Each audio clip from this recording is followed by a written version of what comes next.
So papakita namin sa inyo yung venue na hindi siya talaga matutuloy kasi hinarangan siya ng maraming traktora. At mismong loob ng park may mga truck. Diyos ko. Ayan, papakita namin sa inyo ha.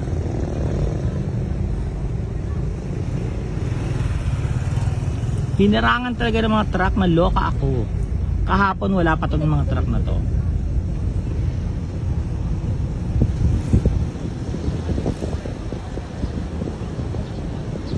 Tapos pag-aaral mo lang. Ayan. Ayun o, ang daming truck.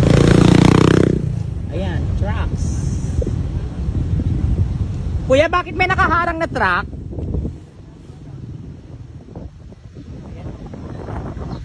Wala nila hindi sila tatakbo.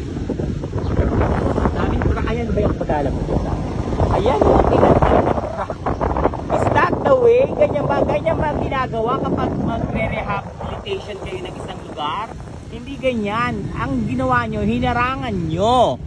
Yan, yun yung totoo. Hindi ganyan ang rehabilitation. Kapag rehabilitation, ang nakalagay dyan, buhangin, bato. Eh kaso, tignan nyo kung gaano karaming truck yung hinarang. Oh. Akala ng mga polis, hindi ako sigaw. Oh. Paano magtatrabaho ang mga construction worker ng ganyang kadami yung truck? At bago ang trucks, walang duming bulong. Hinarangan nila, ayan o. Ano yan?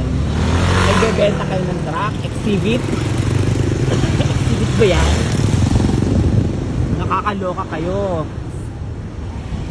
Kuya, bakit may mga nakaharang na truck? Nagbebenta kayo ng truck? Ayan o. Ang dami, sobra. Nakakayo. Panot!